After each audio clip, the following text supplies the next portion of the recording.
বিএনপির জাতীয় নির্বাহী কমিটির সদস্য ও নারায়ণগঞ্জ ৪ আসনের সাবেক সংসদ সদস্য বীর মুক্তিযোদ্ধা মোহাম্মদ গিয়াসউদ্দিন বলেছেন, যদি এই স্বপ্ন দেখেন যারা স্বৈরাচার, যারা দেশকে ধ্বংস করে পালিয়ে গেছে, তারা আবার দেশে আসবে, আবার রাজত্ব কায়েম করবে, ভুলে আছেন। 10 মণ তেল উত্তপ্ত হবে না, রাধাও নাচবে না। তাই আপনাদের শুভবুদ্ধির উদয় হোক। মঙ্গলবার বিকেলে সিদ্ধিরগঞ্জের জালকুড়ি এলাকায় ৯ নং ওয়ার্ড বিএনপি আয়োজিত নির্বাচনী পথসভা ও লিফলেট বিতরণ অনুষ্ঠানে প্রধান অতিথির বক্তব্যে তিনি এসব কথা বলেন। বিস্তারিত থাকছে এস মুন্না খানের প্রতিবেদনে।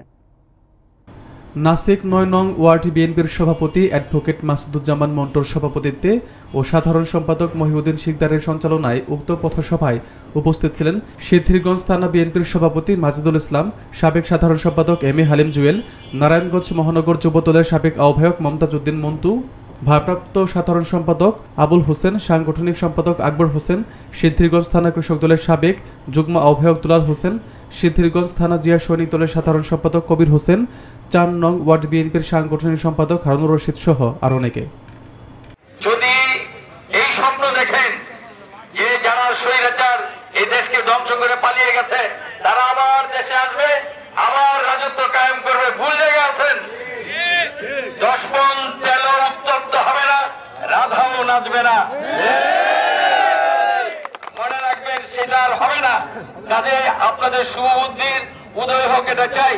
আগামী নির্বাচনেও চাই আপনারা বিশৃঙ্খলা সৃষ্টি না করে একজন ভোটার হিসাবে, একজন নাগরিক হিসাবে আপনার যাকে পছন্দ হয় শান্তিপূর্ণ নির্বাচনে আপনি এসে ভোট দিয়ে আপনার ভোটের মূল্যায়ন আপনি তৈরি করেন এবং আপনার পছন্দের মানুষকে নির্বাচিত করেন।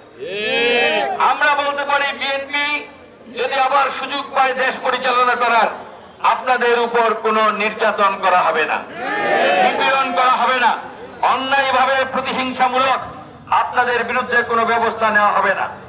আপনারা শুধু সংশোধন হতে হবে, বিবেক বুদ্ধি দিয়ে শুধু চিন্তা করতে হবে চোর ডাকাতের সাথে, খুনির সাথে থাকবেন না নিজেদেরকে কলঙ্ক মুক্ত করবেন।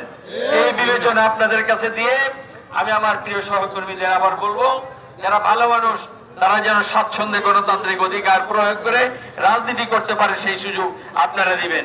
কারো বিরুদ্ধে কোনো তিরস্কার করবেন না, অন্যায়ভাবে কারো প্রতি কোনো আচরণ করবেন না, সে যেই দলেরই হোক না কেন।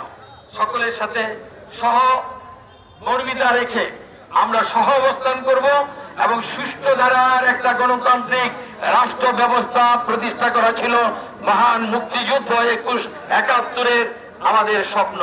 সেই স্বপ্নের সোনার বাংলা আমরা গড়ে তুলতে চাই।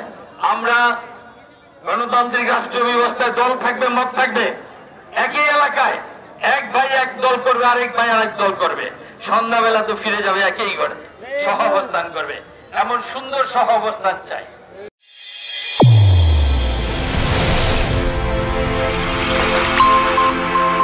চ্যানেল A1 হৃদয়ের স্পন্দন।